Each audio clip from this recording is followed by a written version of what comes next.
cho có pin rồi chúng cọc cừ luôn.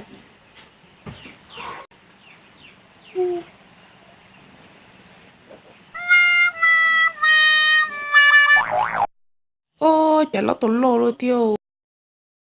Ô bọn này tụi clip lắm một đôi tin là nè. Ô muốn nó bọn này cho.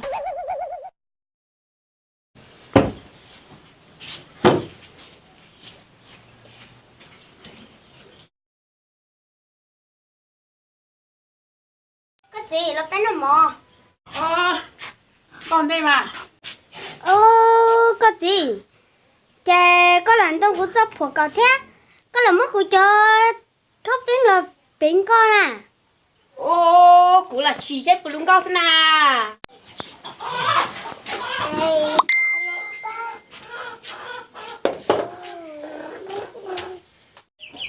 Bọn này nó tàu chứ lò.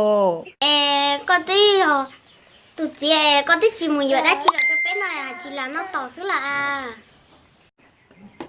Con đi à? Cái coi hai đứa mò cho tới vào xin à. Chúng muốn tí rồi cha.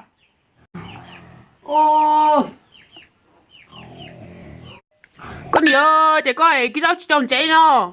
Bữa sáng lò của con đi cái rau trồng cháy thế lò, tôi bao lò nhá thì chỉ bao. Ủa sao mò thế lò? Nó lên nó đi à? Nên mà nó đấy à? Có gì chỉ cần mà chơi ứ mà nó ứ không?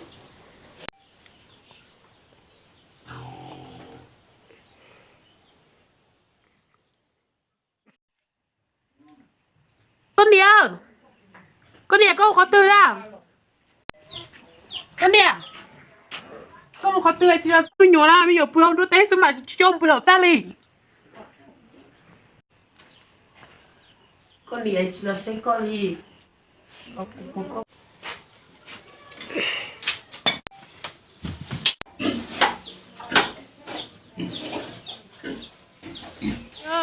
Con đi à? Chị muốn này cái khúc cú này nè chị muốn sát sổ.